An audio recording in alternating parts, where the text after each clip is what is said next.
Let us sample some of the dailies. I have two of them right here, and I'll start with People Daily to see what they have for us today. And what's making the front page is Rorok's house over CDF billions. And this story continues on page 4, where the members of parliament have protested against the National Treasury failure to release 44.3 billion for the national government constituency development fund. And the people that have been spotlighted there are Professor Njuguna Ndungu, who's the Treasury CS. We have the Chief Justice, Martha Koome. We have the Attorney General, Justin Muturi, and Leader of Majority, Kimani Ichung'wah, who actually was the one who read out this yesterday. And the Leader of Majority read a statement on behalf of the Treasury, faced the lawmakers' wrath when they told him off, saying his communication was not satisfactory because it only promised to have the 2 billion Kenyan shillings released once the Attorney General, that is Justin Muturi, give his legal opinion on the Supreme Court ruling that declared the 2013 CDF Act unconstitutional. So the legislators have threatened to boycott work and reject the supplementary budget until row with Treasury and AG office is resolved. So there is that on that matter. So we'll wait to see what will happen, if the Chief Justice or the Treasury CS will have something to say on this. Still on the front page, GSU special unit to take on criminals. This has been trending, or a main issue during this week and even some part of last week, because there has been a lot of crimes in Nairobi. It has been quite rampant, and the police are adopting new strategy in war on crime as President Ruto hosts top security chiefs.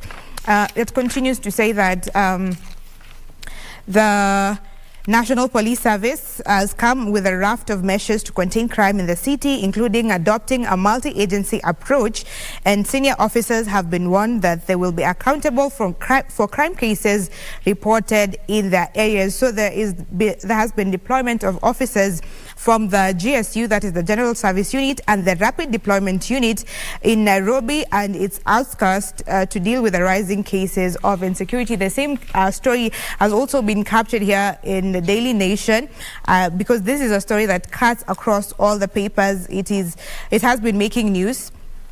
Where it says the new specialized police unit is set for a comeback as the government moves to contain soaring crime in Nairobi, where armed gangs and pickpockets had turned certain parts into no-go zones.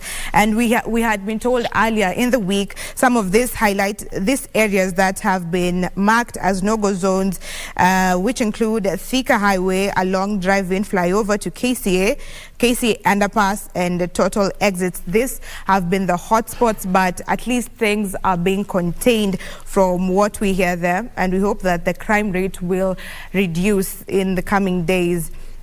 To other news, Wetangula, that is the National Assembly Speaker, suspends the vetting of the principal secretaries in line with a court order. This is after LSK contested nomination of 51 accounting officers, citing lack of regional, ethnic and gender balance. Therefore, the President, William Ruto, will have to wait longer to fully constitute his government after what the Speaker has decided there, following the ruling suspending the exercise. So there will be some wait, and this is contrary to what has been done by his predecessor. At least we have seen him follow the court order. And still on the President, he brushes aside term limit talk at PG. Yesterday, the President asked MPs to prioritize development projects that have direct impact on the lives of Kenyans. He said the move by the lawmaker to seek scrapping of the presidential term limit through change of the constitution was ill-advised. Addressing the parliamentary group meeting of Senate and National Assembly in State House, Nairobi, he said that Kenyans expect legislators to prioritize development initiatives aimed at transforming their lives. So he's not for that. On matters education, Teachers Union, big fight over junior high.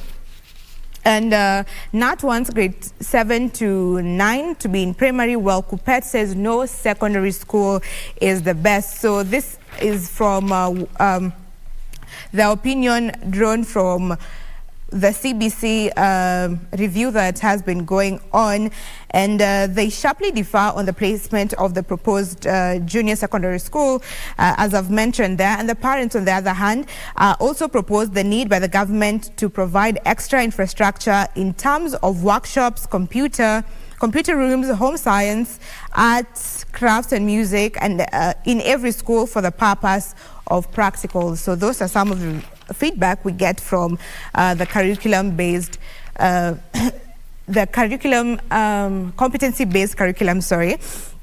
Any other, on matters IALA on page 2, the last story from People Daily is that the lobbying intensifies in last-minute bid for IALA. The candidates have been seen even sharing posters to convince lawmakers they're fit for the job ahead of today's election. So today will be the D-Day, which will decide who are the 9 candidates that will have been chosen to represent Kenya in the seat at Arusha-based assembly. So the lobbying came hours after the president settled on 5 candidates out of the 15 the party had submitted to the Joint Secretariat of the National Assembly and Senate, while the Azimio la Umoja, led by Raila Odinga, settled on 4 candidates out of the 12 that the party had submitted to the House.